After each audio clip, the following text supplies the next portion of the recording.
आप लोग हमारा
This is our calculation at last day.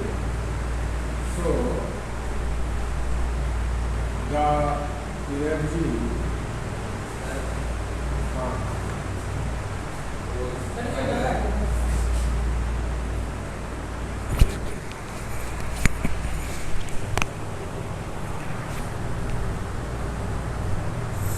the energy will be substituting the value of R.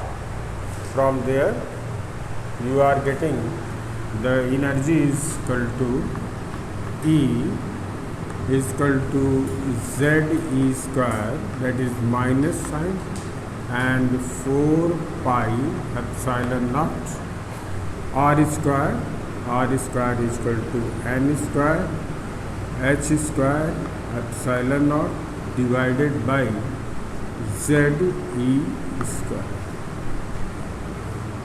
ठीक है. So this is substituted as Z square e to the power 4, and where is M? R is pi M, N square pi E square M, pi E square M, and Z is anywhere else, और Z नहीं होना चाहिए कहीं पर.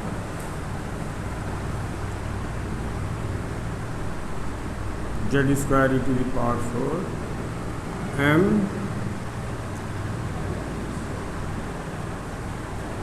जरा इसको check कीजिए, सही है?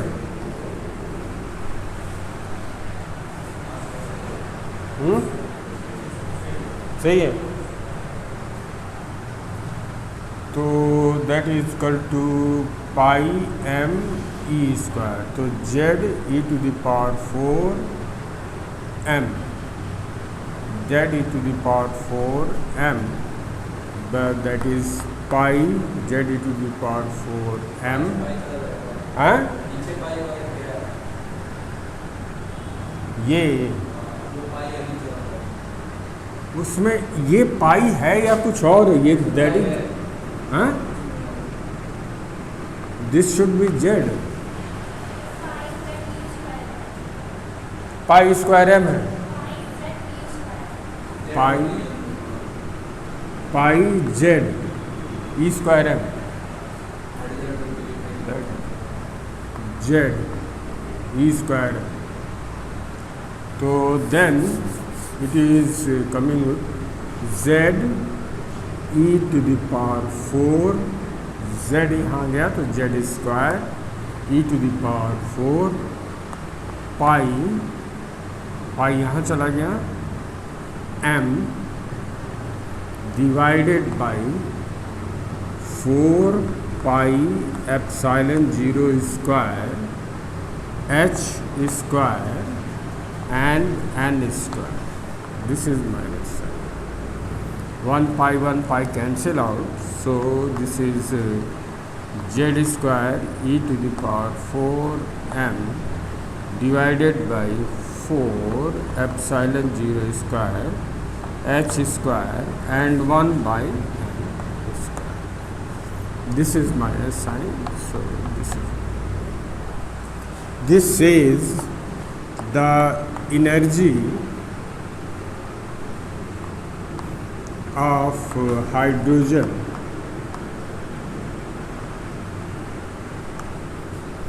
electronic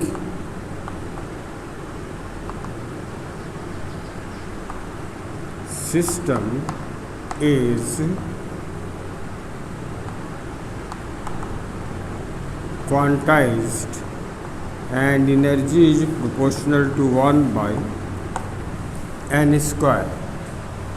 Calculating the value of energy, E is equal to minus 13.6 by n square electron volt. Level diagram.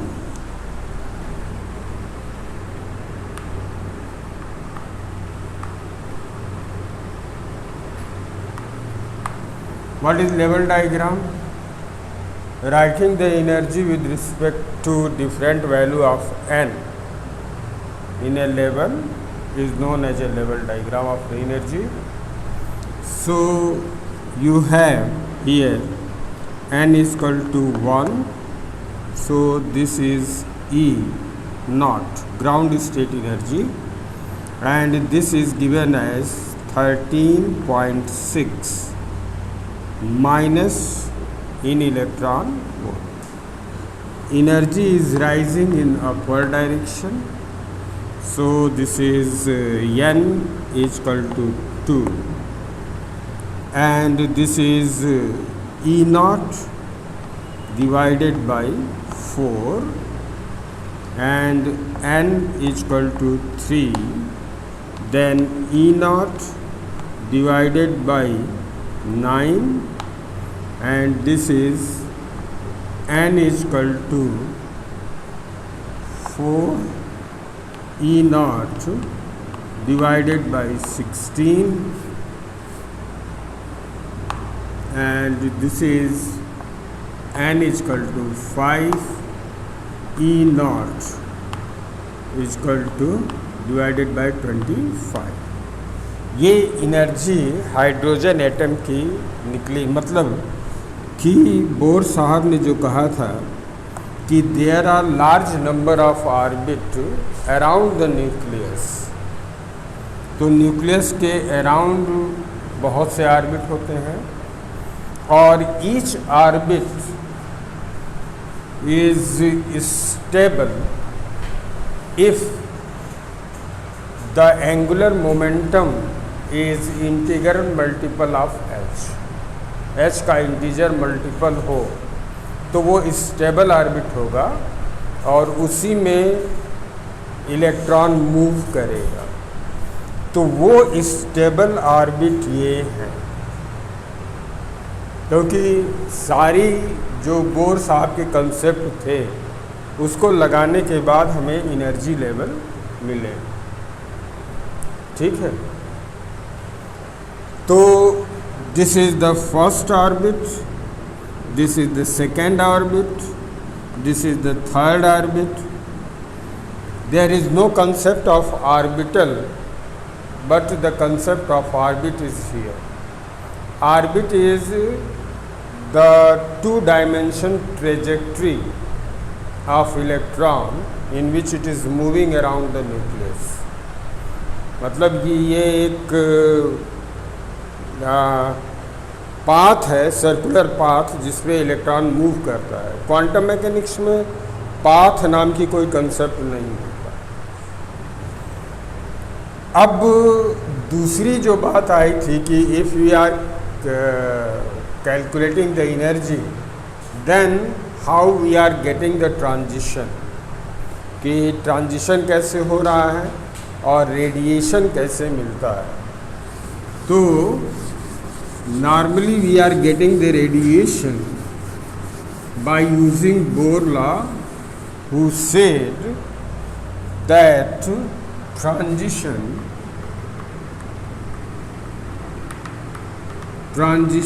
of electron is given by E n minus E m is equal to h nu, and this is written by h c by lambda. Nu की value c by lambda होती है. Now substitute the value of E n. तो E N की value कितनी आती है, अभी मिटा दी, उसी की ज़रूरत है. Z m e to the power 4, Z square आया था,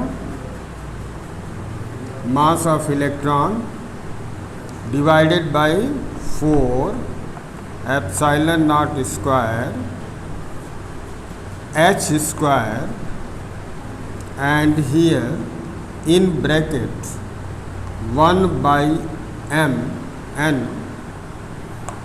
तो n is, this is minus sign because energy is in minus sign.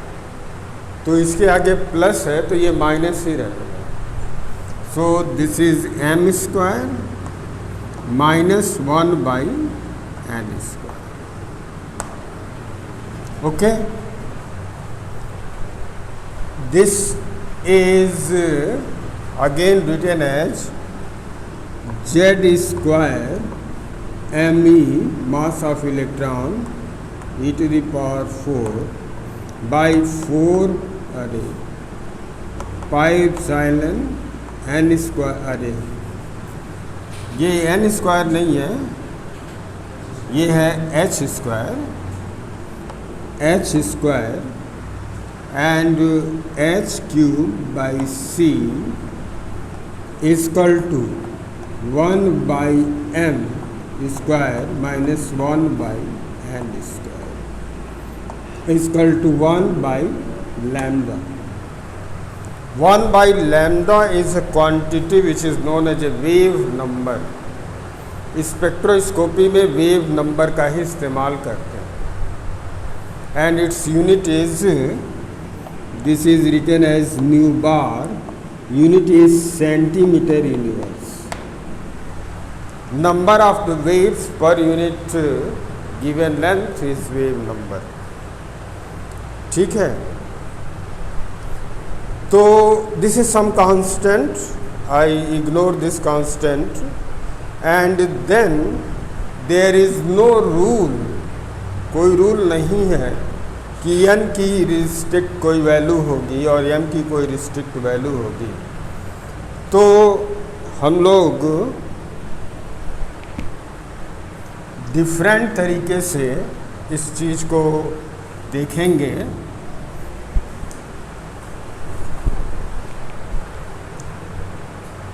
कि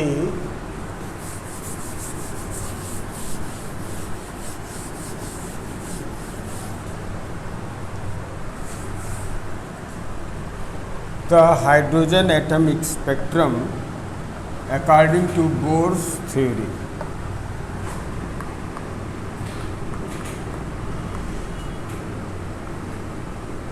hydrogen atom spectrum according to Bohr's theory। इसमें इन्होंने कहा था कि वो यहाँ पर ये बनाया हुआ है, तो खैर यहाँ पर भी बना लेते हैं, डिफरेंट लेवल है।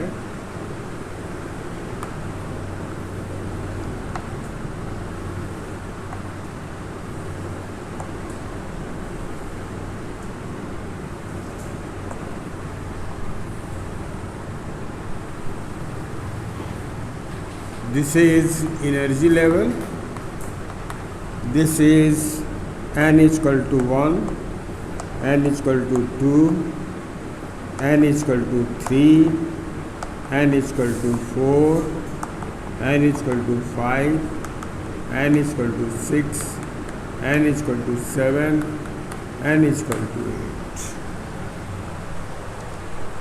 According to Bohr, the electron can jump from any level to ground level। मतलब ये एक सीरीज बना रही है कि सभी हायर स्टेट से ग्राउंड स्टेट पे जंप कर रही है।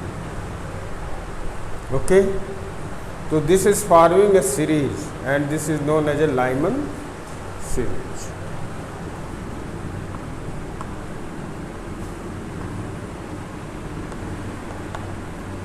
Lyman series is found in ultraviolet region। ये विजिबल रीजन में नहीं मिलता। And thereafter if electrons are jumping from second energy level, then it is forming another series। This is known as a Balmer series। Further electron may jump from here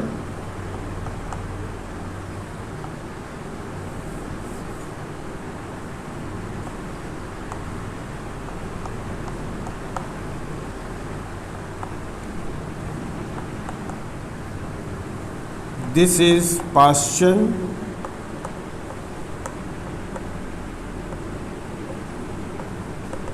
series। And now you are getting this series bracket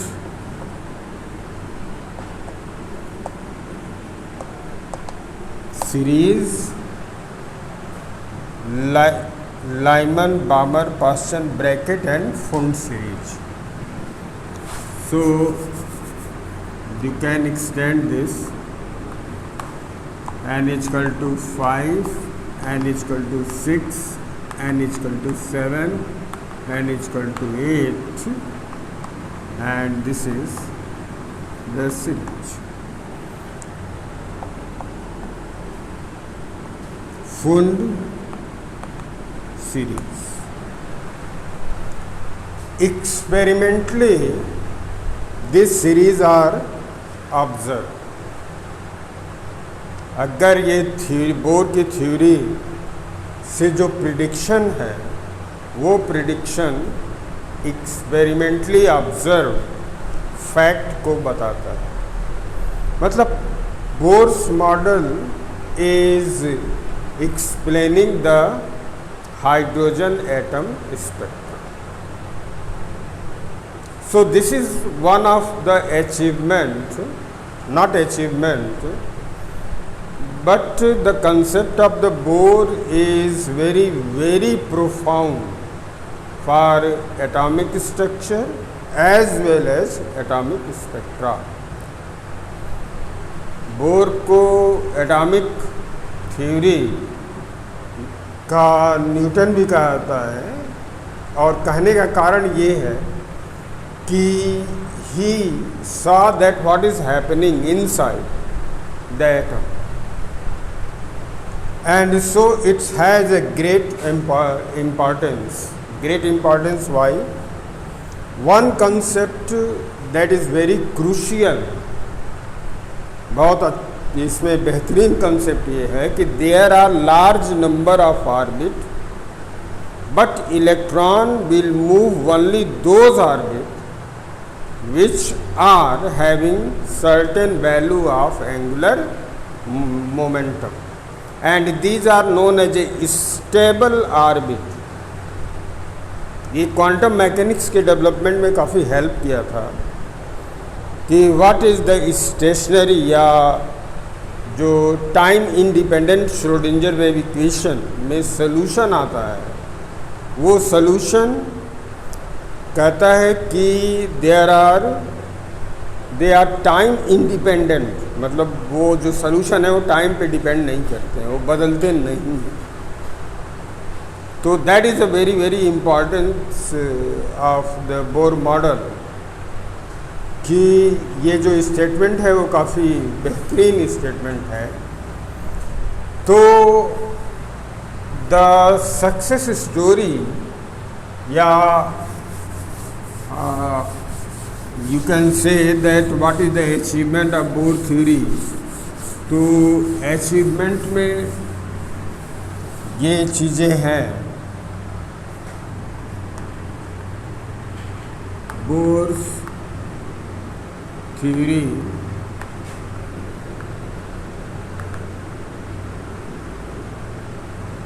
achievements.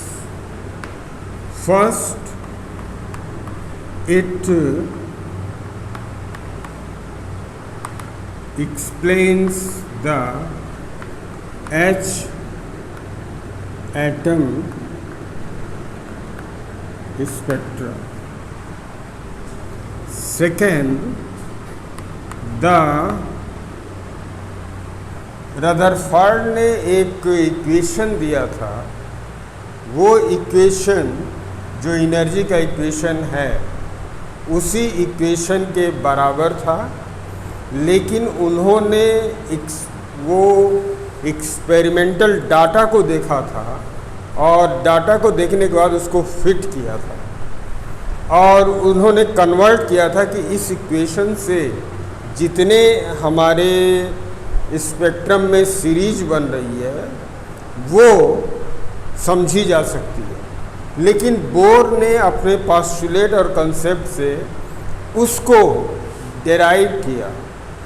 तो जो experimental verification है Rutherford का और रिसबर्ग का, उस दोनों को bore theory जो है वो थ्योरेटिकली एग्जैक्ट मीनिंग देती है। तो the Rutherford ridge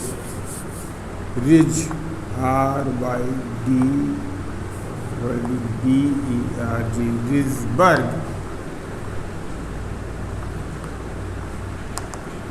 empirical formula is derived from Bohr's theory। बामर series में जो लाइनें मिलती हैं उस लाइन को हम H alpha line, H beta line, H gamma line से डिनोट करते हैं, क्योंकि ये जो लाइन है वो विजिबल रीजन में नहीं है, अल्ट्रावायलेट रीजन में है, ये विजिबल रीजन में है, और ये विजिबल रीजन से बाहर इंफ्रारेड रीजन में है और ये फार इंफ्रारेड रीजन में है। तो दीज लाइन आर ऑब्जर्व, ठीक है। ये लाइनें जैसे मरकरी लैंप है, मरकरी लैंप से तमाम रेडिएशन निकल रहे हैं, तो आँख के लिए वही मीनिंगफुल है जिसे आप देख रहे हैं। इंफ्रारेड भी निकल रही है, अल्ट्रावायलेट भी निकल रही है, लेकिन ना अल्ट्रावायलेट को आप ऑब्जर्व कर सकते हैं ना इंफ्रारेड को ऑब्जर्व कर सकते हैं। तो विजुअल रेंज में ये लाइनें मिल रही, ठीक है। तो बामर series third, बामर series is in visible region and lines are denoted by H alpha, H beta, H gamma, etc. So the success theory is that it explains single electronic hydrogen atom spectrum. But what are the failure, shortcomings?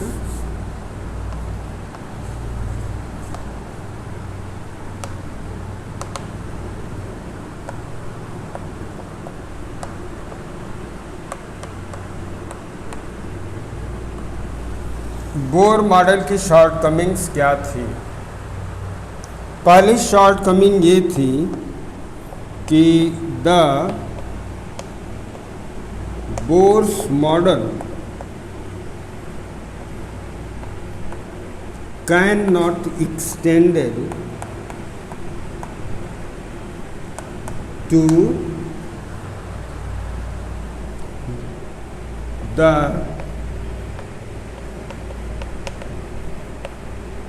higher electronic system. It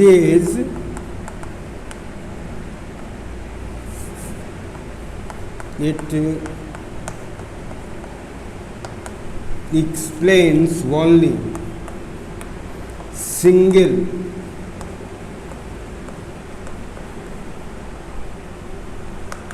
electronic atom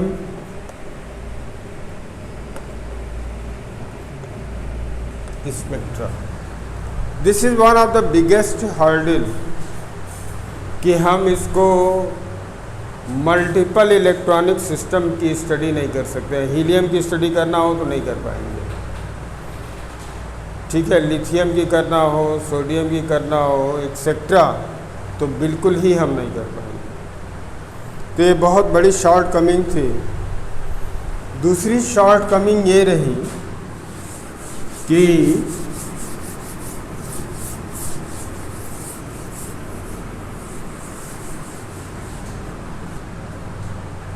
you have seen that H alpha line, H alpha line has fine structure. Fine structure का मतलब ये है कि H alpha line कई लाइनों से मिलकर बनी हुई है, ठीक है। लेकिन बोर मॉडल इसके फाइन स्ट्रक्चर को एक्सप्लेन नहीं कर पाता। Has a fine structure and Bohr's model fail to explain it.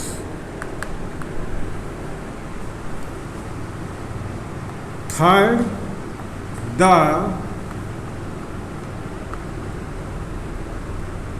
postulates of Bohr's model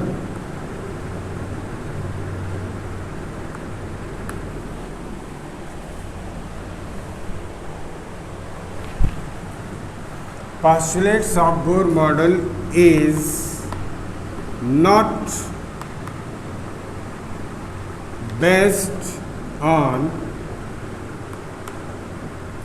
rational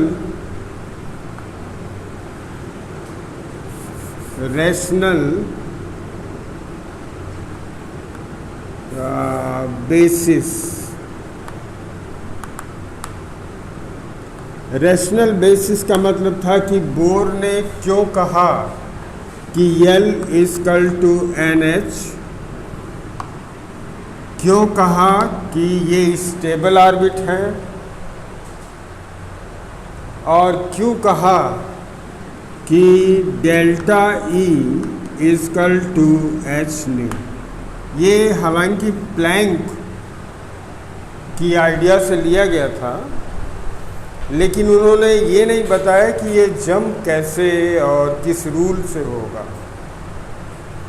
दूसरा कोई कारण नहीं था कि वो कहते कि there are large number of orbit, तो क्यों कुछ ऑर्बिट ही स्टेबल है जिनका एंगुलर मोमेंट ये है। इसके पीछे कोई रीजन, कोई रैशनल कारण, कोई मैथमेटिकल या कंसेप्चुअल फुटेज एकदम नहीं था। वो पास्चुलेट थे। पास्चुलेट क्यों आए? Because of from the Bohr mind, it was not anywhere else. Like for example F is equal to ma, you have studied from earlier classes, class 9th, but you have not heard that what is the proof of this formula. There is no proof, no book is giving you proof of this formula, because this is given by Newton and it works. It works finally. लेकिन ये proof आगे चल के third year में अगर कहीं classical mechanics में पढ़ा होगा तो आप पाएंगे कि there is a one rule which says that there exist a function S D T L D T action, L is Lagrangian integral and this is a function. For any dynamical variable it is essential that delta S is equal to 0. This is the mother of all the concepts whatever the physics has. You are getting Fermat principle from here, you are getting first law of Newton from here, you are getting Newton law from here, you are getting Hamiltonian from here, you are getting Lagrangian from here, you are getting the electrodynamics theory from here, everything. So that was explained after long term that why the F is equal to ma is so successful. ये चीज़ें थी, ये सबसे बड़ी चीज़ ये थी the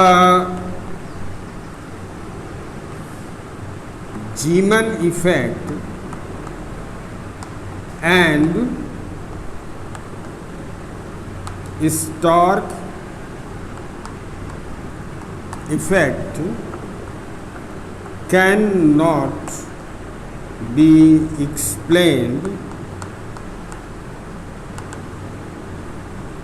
on the basis of Bohr's model. ये बोर्स मॉडल ने की शॉर्ट कमिंग थी। तो ये शॉर्ट कमिंग छोटी नहीं थी। There was a big success that it explains hydrogen atom spectra, but there are multiple failure that we can not extend on whole of atom, और तमाम तरह के जो कंसेप्ट हैं इस जैसे जीवन इफेक्ट है, स्टार्क इफेक्ट है, फाइन स्ट्रक्चर है, ये सब चीज़ें बोर मॉडल नहीं समझा सकते। तो then Sommerfeld try to explain try to find out H alpha line fine structure. ठीक है, उन्होंने बोर के कंसेप्ट को आगे बढ़ाया और आगे बढ़ाने के पीछे उन्होंने क्वांटाइजेशन रूल यही था, लेकिन क्वांटाइजेशन रूल को एक्सटेंड किया और चूंकि वो डेरिवेशन काफ़ी लंबा है इसलिए इसको हम काफ़ी कर्टेल करेंगे और शॉर्ट में चलने की कोशिश करेंगे, क्योंकि Sommerfeld model is itself I think 5 or no that is 10 page derivation, so we will not afford it 10-page derivation, rather than we will do a brief derivation of this. But even brief derivation is quite long.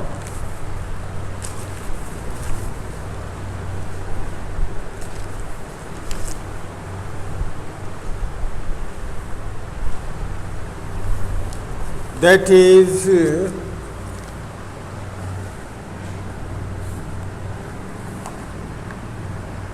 Sommerfeld model and H alpha line fine structure explanation.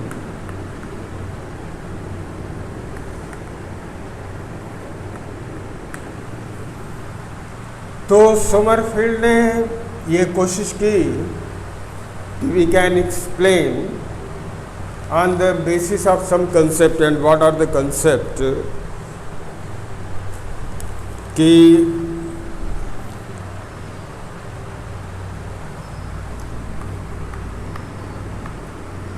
Sommerfeld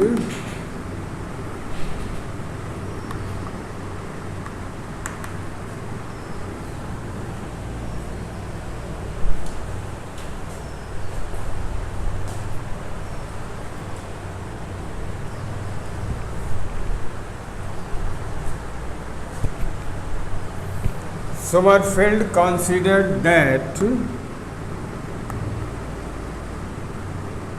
electrons are moving in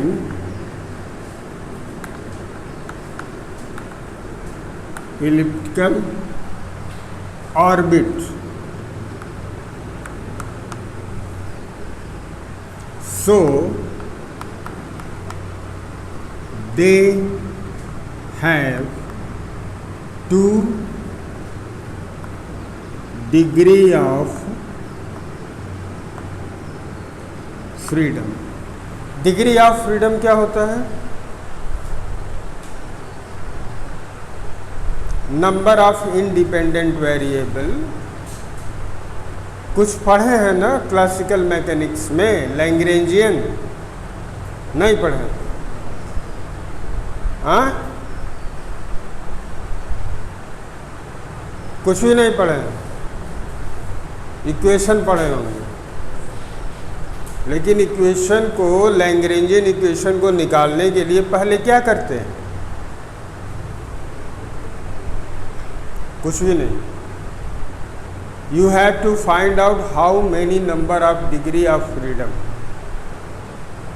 degree of freedom का मतलब होता है कि आप सड़क पे move कर रहे हैं तो सड़क के एलॉन्ग ही मूव कर सकते हैं, क्रॉस में नहीं मूव कर सकते जब तक कि चौराहा ना आ जाए और आपको क्रॉस के लिए पाथ ना मिल जाए. मैं ये नहीं कह रहा हूँ कि ऐसे घुमा नहीं सकते हैं या ऐसे जा नहीं सकते हैं, लेकिन जितनी जो अब पगडंडी है या यूँ समझ लीजिए ये तार है, इस तार पे अगर चींटी मूव कर रही है तो it can move along the length of wire either in this direction either in this direction. So this has only 1 degree of freedom. एक वेरिएबल उसके मोशन को कंप्लीटली एक्सप्लेन कर देता है. अगर कोई चींटी इस टेबल पे मूव कर रही है तो you have this axis and this axis. अगर यहाँ पर है तो आप कहेंगे इस लाइन से इतनी दूर है और इस लाइन से इतनी दूर है, तो आप लिखते हैं एक्स एंड वाई. ओके. अगर यहाँ है पार्टिकल तो आप चाहे वहाँ से मेजर कीजिए चाहे इस कोने से मेजर कीजिए. तो जैसे ये कैमरा है, इस कैमरे के पास पहुँचना है और उस कोने से आप पहुँचेंगे तो वहाँ से ये डिस्टेंस आया अलॉन्ग एक्स, वहाँ से फिर ये डिस्टेंस आया अलॉन्ग वाई और फिर यहाँ से ये डिस्टेंस आया अलॉन्ग जेड. तो you have 3 parameter, one is X, another is Y and third is Z. तो it requires 3 degree of freedom. तो उन्होंने कहा कि इलिप्स में मूव कर रहे हैं तो अगर इलिप्स में मूव करेंगे तो this is ellipse and this is major axis and this is minor axis. This is centre, this is a major axis and this is B minor axis and epsilon is eccentricity.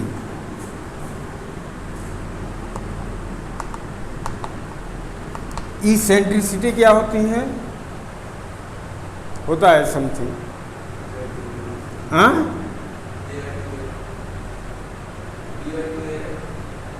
B/2a. तो यहाँ से अगर particle इस distance पर है तो इसको यहाँ से यहाँ तक का डिस्टेंस चाहिए, दैट इज़ r. और इस लाइन से वो कितना एंगल बना रही है, this is theta.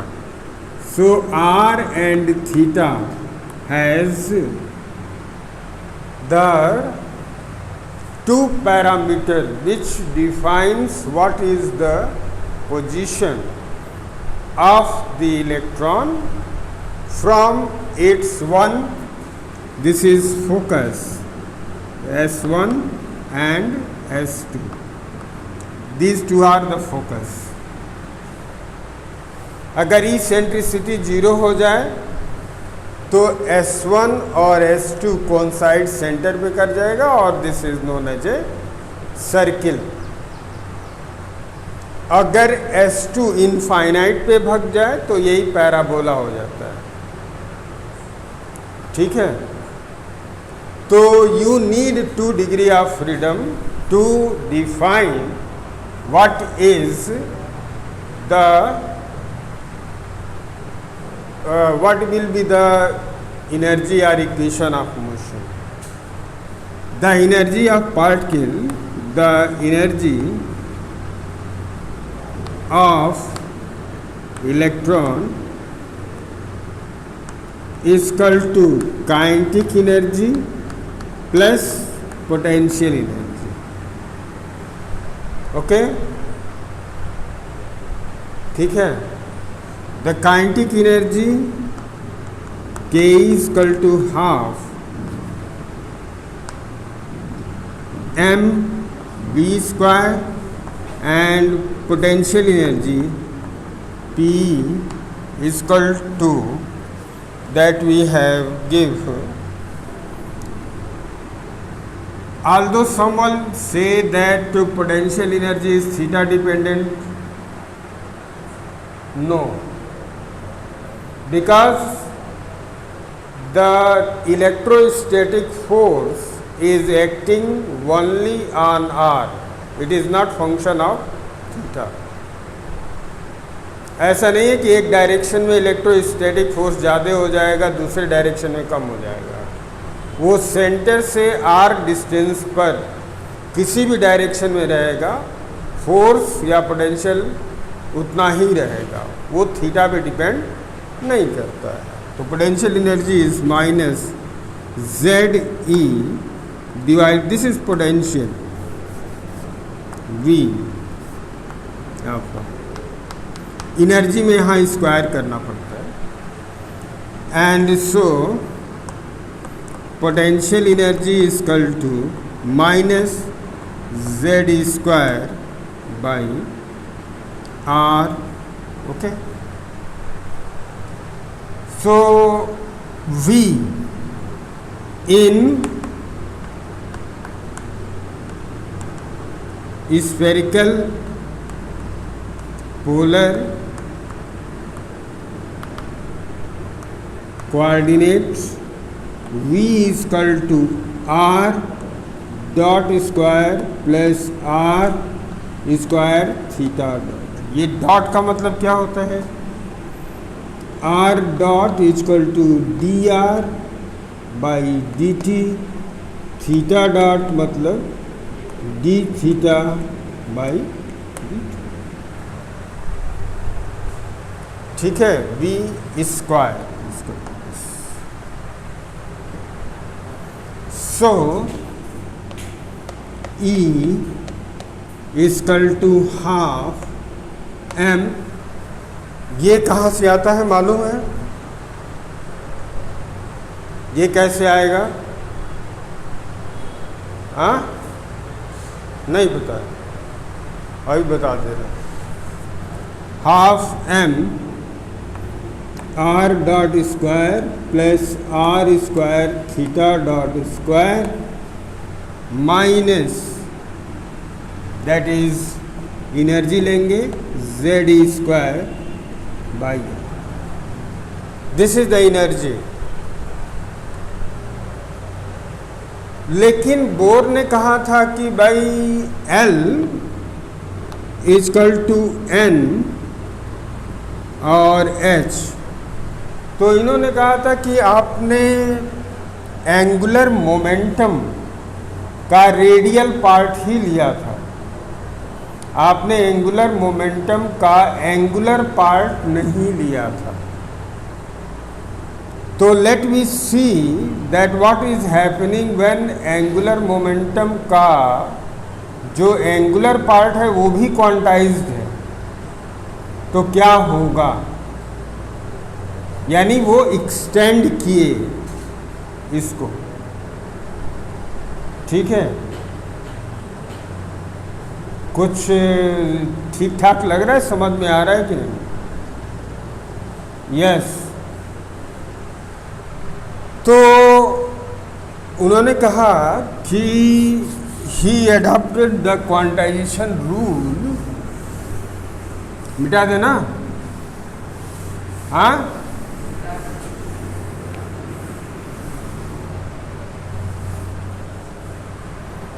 He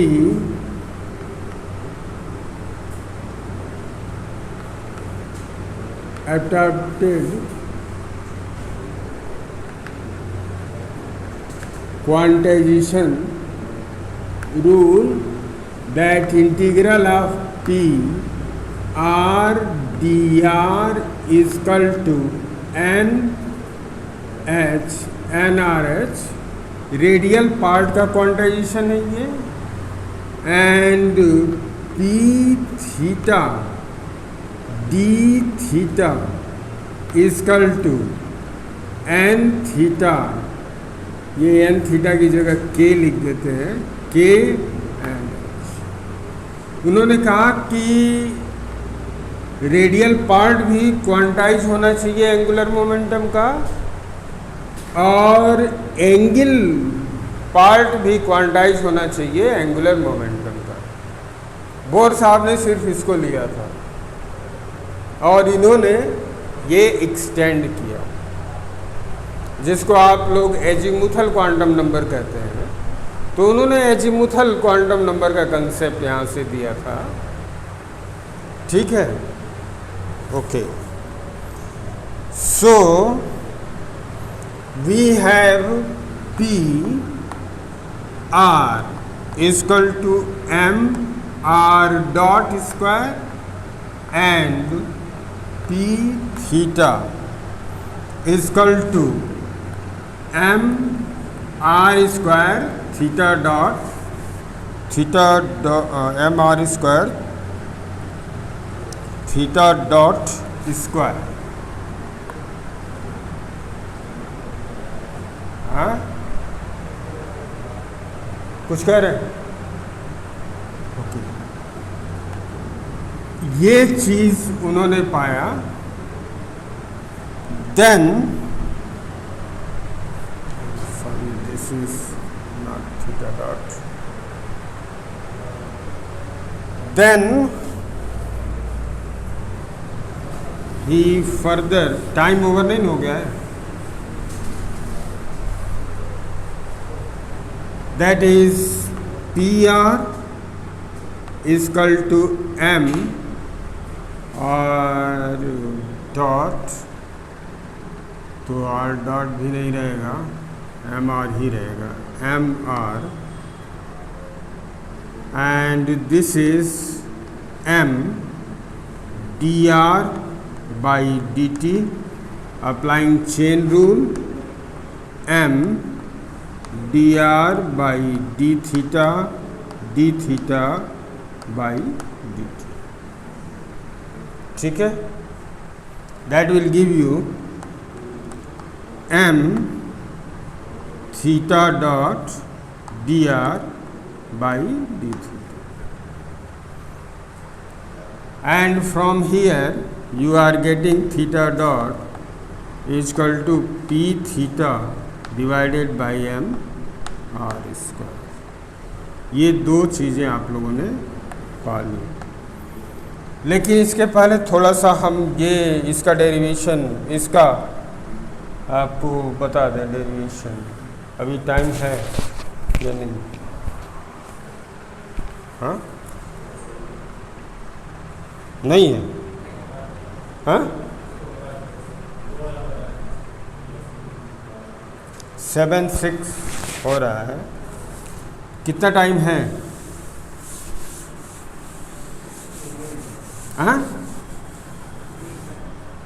1 minute. चलिए 1 मिनट। ये है, दिस इज आर और ये है थीटा। यहाँ से ये हो जाएगा x equal to r cos theta, y equal to r sine theta. x का डिफरेंशियल हम लोग डॉट के रूप में लिखते हैं, तो x dot equal to r dot, पहले को डिफरेंशिएट किया, कॉस थीटा को छोड़ दिया, प्लस r को छोड़ा, कॉस का डिफरेंशियल हो जाएगा माइनस साइन थीटा, और थीटा का डिफरेंशियल होगा थीटा डॉट। y डॉट ये है, तो r dot that is sine theta, तो कॉस थीटा, और फिर r को छोड़ा, फिर इसका डिफरेंशियल किया साइन थीटा को, तो कॉस थीटा, और थीटा का डिफरेंशियल थीटा डॉट। स्क्वायर कर दीजिए इसका, square, this is whole square, this is whole square. तो what you are getting r dot square cos square theta plus r square sine square theta dot minus 2 in bracket something, and this is r dot का square cos square theta. ये दोनों cos कैसे आ गया? x की जगह cos है तो ये कॉस आ गया, और y की जगह साइन है, तो this is sine theta, and sine theta का डिफरेंशियल, क्या दिक्कत हो रही है? उल्टा हो गया। x equal to r cos theta, then cos theta and sine theta, और क्यों उल्टा हो गया? y is equal to r sin theta, so this is sin theta and this is cos theta, yes, cos theta. Then r square sin square theta plus r square cos square theta, theta dot plus 2 in bracket something. Bracket में क्या है, r dot है, r है, r dot है, r है, cos theta into sine theta है, cos theta into sine theta है, sine theta into cos theta है, थीटा डॉट थीटा, यानी दोनों बराबर। सो दोनों बराबर होंगे। So this is cancel out. इसको जोड़िएगा तो ये आ जाएगा r डॉट स्क्वायर, क्योंकि ये इसका सम 1 के बराबर हो जाएगा, प्लस r स्क्वायर और ये बचेगा थीटा डॉट स्क्वायर। इसको ध्यान से देखिए तो इसका अंडर रूट लीजिए तो r theta dot r omega that is v, circular motion में वेलोसिटी, तो that is the velocity in only circular part and this is the velocity and only radial part. ठीक है, so this is the whole derivation, how we will do it. So okay, I will stop at this point. और ये derivation थोड़ा सा लंबा है और लेंदी भी है, इसलिए बहुत से काट छांट करके हम डायरेक्ट कंक्लूजन पे आएंगे, क्योंकि ये ओरिजिनली 8 से 10 पेज के ऊपर का डेरिवेशन। ठीक है, तो only we will do for 5 mark question within 4 page. 4 page में आ जाए तो ठीक है, लेकिन आता नहीं है।